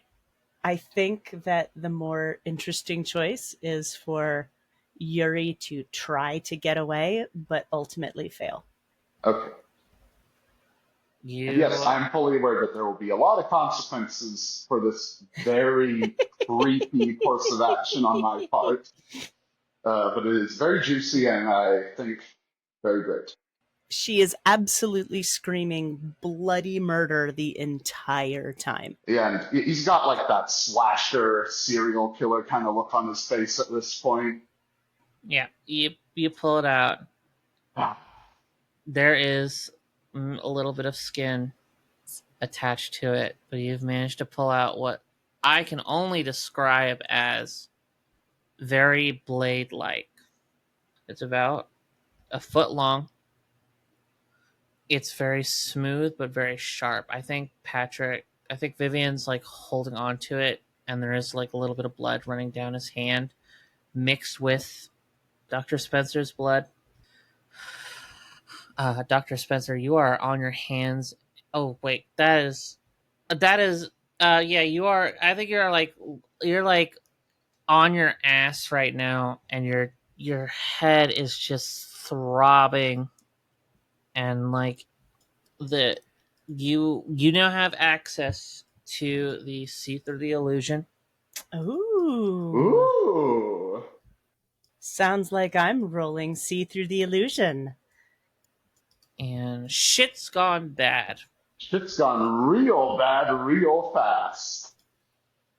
Vivian, do you rush off? Do you leave Dr. Spencer here? I would say with victim of passion, since you failed your victim of passion, I would say yes. I would have actually Oh, no.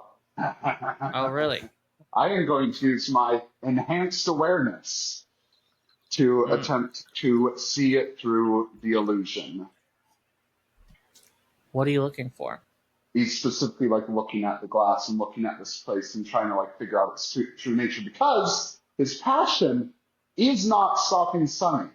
It is occultism and thus seeing through the illusion. Okay, both of you look through the illusion.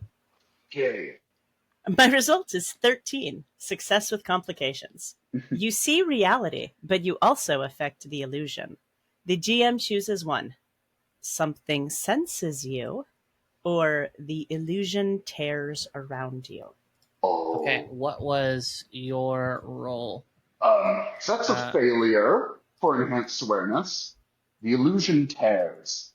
The veil is lifted temporarily, revealing an alternate dimension. The GM determines which one, and then you make a move. So it's actually like just strengthening the same result that Nicole got. Yup. Eurydice, you see it. A creature that with gray skin and large black eyes. It's almost fetal in nature.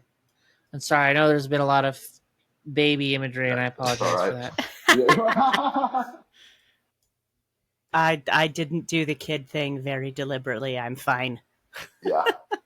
Its motif. little hands twitch, and as it stares at you, you can feel your skin crawl, and then it starts to mutate. Gross. And then you feel your organs begin to slither in your body. Your bones begin to move on their own accord. Everything is slithering. And for Vivian, you said that the effect is just strengthened? Yeah, essentially, yes. Normally it's supposed to happen by itself, but since Nicole got a very similar result, I'm going to say that it's just basically strengthening her result. Yeah, you guys... Yeah, y'all are fucked. Oh my I goodness. love you guys. No, well... Yeah, no, this is it. No, Nah. yeah. I've survived this cave once already. Eh. Yeah. slither. Vivian, I think you get the worst of it, though. The worst of the Thanks for slithering, that. I mean. And we go to Sunny. You appear in the large chamber, surrounded by these weird salamander-like creatures with what looks like baby heads on top of them. They are whining and crying.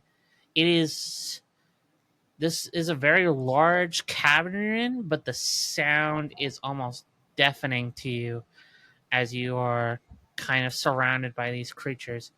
They don't seem to be hostile towards you, Sunny, but they are. I mean, they are fucking weird to look at. So there is that. Towards like there's this. You see these creatures kind of part away as you see kind of about 30-40 feet away from you. You see Paige kind of walk in very disoriented, very I don't know what is describe what Paige kind of looks like in this moment. Yeah, so I think Paige, their sleeve is rolled up on their arm, and so you'll probably be able to see a large black, like creeping scar that seems to be going up their arm. And they're holding their arm out in front of them as if they're kind of using it as a guide, but they look completely, I guess, in shock. Nothing that they're seeing makes any sense. Nothing that's happening is making any sense, and they have just essentially kind of shut down. They don't necessarily know how to process what they're seeing. Yeah, I think Sonny just looks very like surprised to have suddenly appeared here, but then he fixes on Paige and like heads over to you. He's like, "You're alive! Oh my god! I never thought I'd see any of you again." Mr. Brightheart? Yes, yeah, yeah. What is this place? I don't know. Caves aren't supposed to be like this. This isn't right. Whatever's. I knew I was fucking with something powerful here, but I didn't realize it was like this. I mean, Powerful.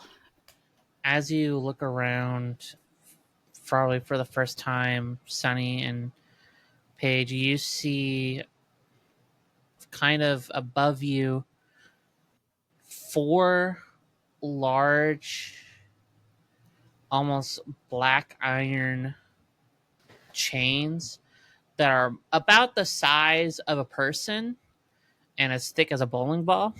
These chains, they all kind of are, it's almost like they're kind of suspended in midair on what looks like, I can only describe it as this stomach shaped sarcophagus with what looks like a metal faceplate kind of in front of it that has, well, you can see very thick tendrils of this familiar black viscous substance that kind of coats the chains, this stomach sarcophagus, and kind of going up from the chains. Kind of, you can see the chains kind of go all the way up towards the top, where you can see that what has been illuminating this chamber the whole time. You see a pool of water that seems to be kind of, this liquid seems to kind of be traveling up into and kind of dissipating. I just kind of stare at it for a moment and what the look. How long have we been down here? I don't even know. Have you seen the others? So there's something with the human perception where you don't really necessarily think to look up as much as you think to look around, something about our peripheral vision. So I think when you look up, Paige looks up probably for the first time. Yes. And so you're talking to them and they're just like gaping at. I've seen this before. When I first arrived here, I was under the lake. The water was flowing upwards. This This is probably the way out. You don't look wet. What do you mean under? I was underneath. The water was above me, just floating, and it was flowing upwards. This has got to be the way out. Look, you remember I was saying that that weird thing appeared to me. It was that monkey thing that I saw. I know Right? you said you saw something. I didn't. It's here. It was here, and it was telling me how to what we need to do to get out. We have to get up that way. Come on. I mean, we have to get away from these things. Let's. You trust me, right? I barely know you. You. Well, we're in this together, and I didn't choose this. I didn't make this happen. Those bastards that cursed me did that. And if we get out of here, maybe we can survive. Because have you seen anything? Do you want to stay here forever? Do you want to stay down here and just? Well, no, I don't. But we. I This just has to be a nightmare, or this can't be real. This is real. Feel it. Feel that. Feel the rock. It's real. It's the sensations. This isn't a dream. This is this is the way out. It has to be. It has to be.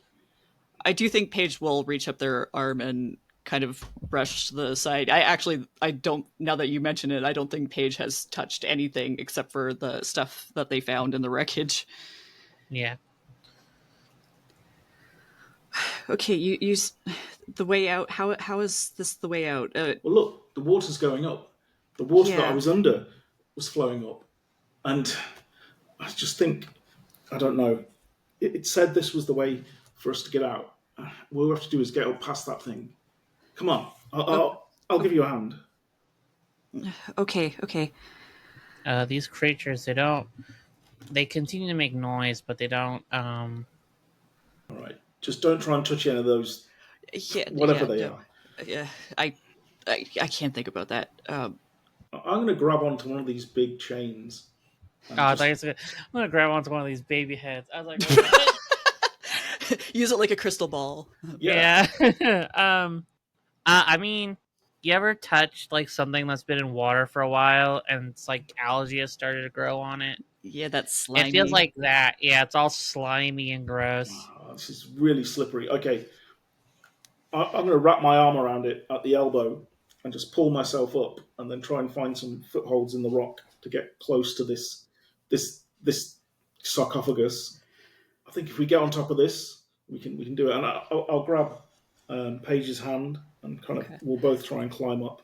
Yeah, I do think Paige, also being a student, is probably like just glad that, you know what, defer to the adult, just go back into that mindset. Yeah. Somebody seems to know what they're doing, so they will take your hand and they will begrudgingly take the chain and try and follow. Did you say you've seen the others? No. I've just been following. Same. I don't. Look, once we get out, we can try and find them. And what happens is we climb up. You don't get very far up as Paige's hand touches one of these chains. I'm assuming you're doing it with the hand that has like the markings on it. Yeah. You see like kind of like the color of lightning. So kind of like this whitish, bluish kind of light pulse from your arm travel up this chain as you hear what sounds like hissing and like pistons as like these chains start to kind of go lower and lower to the ground. Yeah, we can get on top of it. Yes, this must be some kind of elevator. I think as Sunny says that, you feel some kind of presence behind you. Okay. Well, I'll look around, but I mean, I'm climbing. I'm not really. Yeah, you feel something put a hand on you and just gently, like This thing is very slippery, so just a gentle kind of nudge at you drops you to the ground. Oh, I've got my elbow around the thing, but okay, yeah, it kind of pulls me off. Yeah. Okay, so I kind of clatter to the ground. I scream, and kind of yeah. Does it hurt me? No, I don't think you got that far before this thing pushed you off. Okay, so I hit the ground. What is Paige doing? What's happened to Paige? Paige, I think, is like your hand can't move for a second, and then you're able to pull it off. And I think it does kind of send you back a bit, maybe kind of right next to Sunny's character. I'm gonna try and catch. Yeah, you're able to catch them. Okay, You gain a little bit of air Mm-hmm. as you are pulled off, and you see that the mark has grown bigger and is starting to kind of like make like a sleeve around your arm. okay, What the hell? We have to get out. We have to get out. Oh my! What's happened to the sarcophagus? Is it moving? There's like a lot of like what looks like smoke and steam kind of coming out of it. You can hear the sounds of like what sounds like gears and pistons. Again, it seems like a very elaborate process, whatever is happening. Okay, maybe this will help us get out. That's what. I don't know. Sunny, Paige, you see as out of nowhere, Vivian Otto kind of is here, but he doesn't see you. I don't think he's aware of your presence.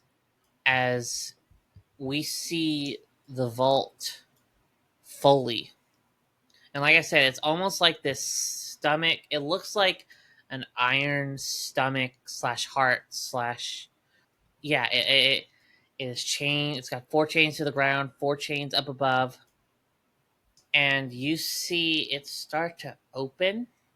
It's already got cracks open in it where you see this black viscous liquid is like pouring out of it, almost going up onto the ceiling, kind of throbbing, and down on the ground below where the homunculus are, kind of like slathering in it. You see Eurydice Spencer is not far behind Vivian. Viv. Oh crap! I'm gonna head over to him as soon as I see him. But yeah, I might get landed on by someone else. But yeah. Vivian is just not a Vivian. You don't see Sunny.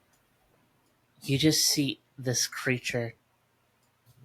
At this juncture, Vivian is going to, well, for the very first time in this entire campaign, let out the loudest and just most ear-splitting shriek that he can possibly form from his lungs. And this thing sounds like a foghorn as it shouts back at you.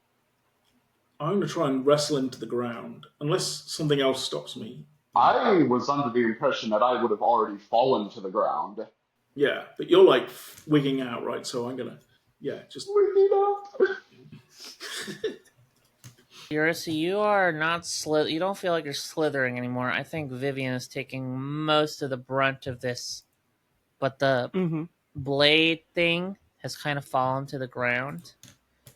In the midst of all of the homunculus I think Yuri that are here. Scrambles forward on her hands and knees, picking up the blade and slashing wildly at the homunculi as she tries to back her way towards Sunny and Paige and also the insane person who yanked this thing out of her head.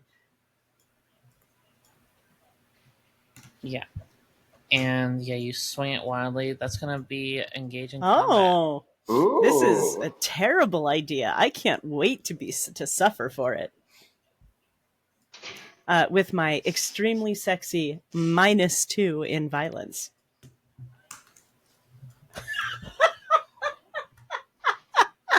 I could have rolled worse, but not much. Huh?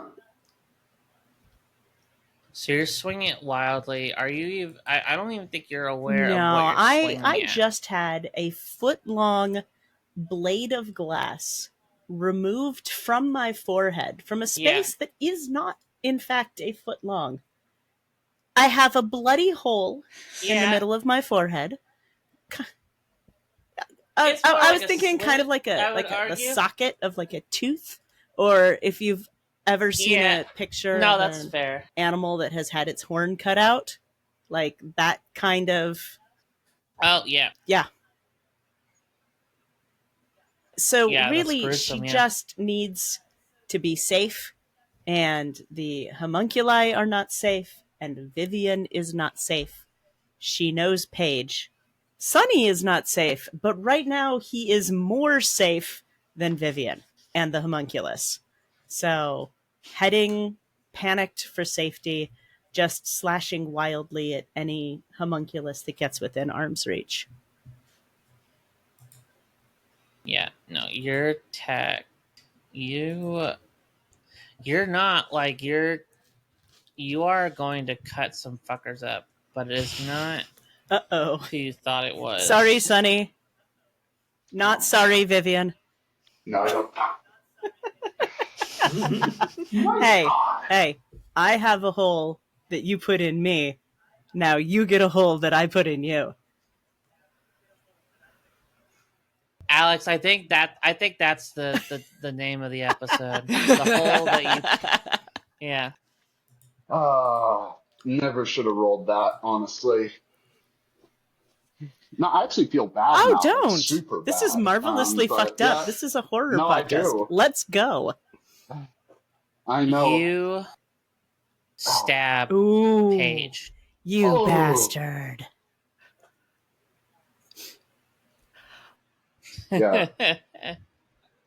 Paige, when all of this is happening, has just completely frozen. This is all way too much. None of it makes sense, and they've opted to take the rationalist definition very literally, in that they refuse to believe in anything that's happening right now. It's all, none of it is real. They are just hallucinating, and they are not going to be dodging this attack because they are frozen. You stab Paige. And Sunny, you can feel the monkey man's grin. And suddenly, are you still holding on to Vivian? Yeah, well, I was trying to calm him down. I think seeing the doctor approaching with a knife, I might turn my attention to them. But yeah, probably haven't had a chance to do that yet. Well, they're kind of, but are you still holding on to Vivian? Yeah, it would be reasonable to assume. Yeah, sure. You two vanish. Paige, there is a knife sticking out of your chest. Okay, I'm assuming I should probably roll endure injury or something. Yeah. No, you've got thick skin. 13. Success with complications. You are still standing, but the GM picks one condition. The injury throws you off balance. You lose something, or you receive a serious wound. You receive a serious wound, I would say, is to lean that way. Yeah, it seems to be supporting one of these more heavily than the others. Yes. You and Eurydice, I think you both kind of collapse to the ground. I think Paige has like their hand on. Is there like a hilt on this blade, or it's just like a blade? And I think it's but just there's like blade, the tang, the little kind of square, not sharp bit that. Oh no, it's full. It's just full blade. There is no. Wow, good times. Yeah, with a bit of skin. Yeah, so they will wrap a hand around it, and I think you can see blood dripping from their hand as they close around the blade, trying to just irrationally trying to pull it out, even though that's definitely not what you want to be doing in that situation. And I think I'm assuming Well, Ulysses how, don't do that. Like, when I approached, I was freaked out enough that I ended up stabbing my grad student. So, Oh my god. Yeah, I think you kind of are like the minute you made contact with something, you kind of snapped out of it. I think okay. would be fair to say. So, I think that Yuri immediately, like, shrieks and tries to hold Paige's wrist and say, "No, stop, stop. We have to do this right. We have to do this right. I can do this. I can do this." And you hear something creak.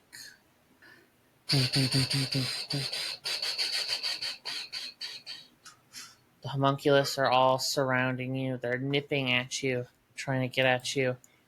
It's not real. Paige, it's not real. Paige, it's real. And It's Paige, not real. you look up as Dr. Eurydice says, "Paige, it's real."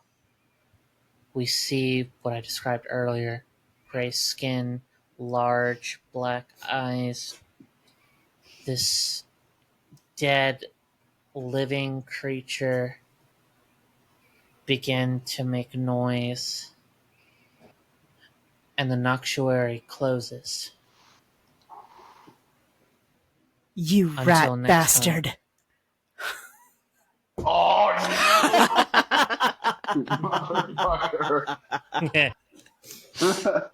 Oh, Don't forget to like, comment, subscribe. Call me a bastard in the comments. I don't give a fuck. buy Marcel Proust's hit book "À la recherche du temps perdu" if you want to support the podcast. Except no, because you won't get a single cent of it. We won't get a single penny from that. Oh my gosh. My name is Dev, he, they. I am the GM rat bastard of the podcast. I'm Zuki, he, him. Sonny Brightheart, maker of deals. I am Alex, they, them. I play what was once Paige Carrick and is now approaching a corpse. Hi, I'm Asher, he, him, and I play insane ghost channeler and very unprofessional sword creator. And I've been Nicole, playing Dr. Eurydice Spencer, the stabbiest scientist in the sea caves. You can find me anywhere on the internet at Five Goblins Pottery. Where can everyone find everyone else? You can find me at my Twitter, or sometimes I'll skulk around the Blue Sky page. Yeah. And I'll put those down in the description. I'm Zuki Zilla on Blue Sky, and I don't really want to use Yeah, Twitter anymore. fucking mood. Yeah. Yeah. You can find me nowhere because I have had that opinion about most social media up until this point. Yes, and I share that opinion with Alex, so you can find me absolutely nowhere except here. Though you can find the Noctuary It's true. on various social media now. Yep. Yes. Look at yep. We're Again, no, we're not multimedia. I want to see 100 subscribers by Yeah, 100 subscribers. I'll keep one person Oh, alive. there if we we get go. 100 subscribers. Yes. God damn it. Hit 100 subscribers, I'll remove glass from your forehead very violently. Yeah. All right. Bye. Bye. Bye. Bye-bye.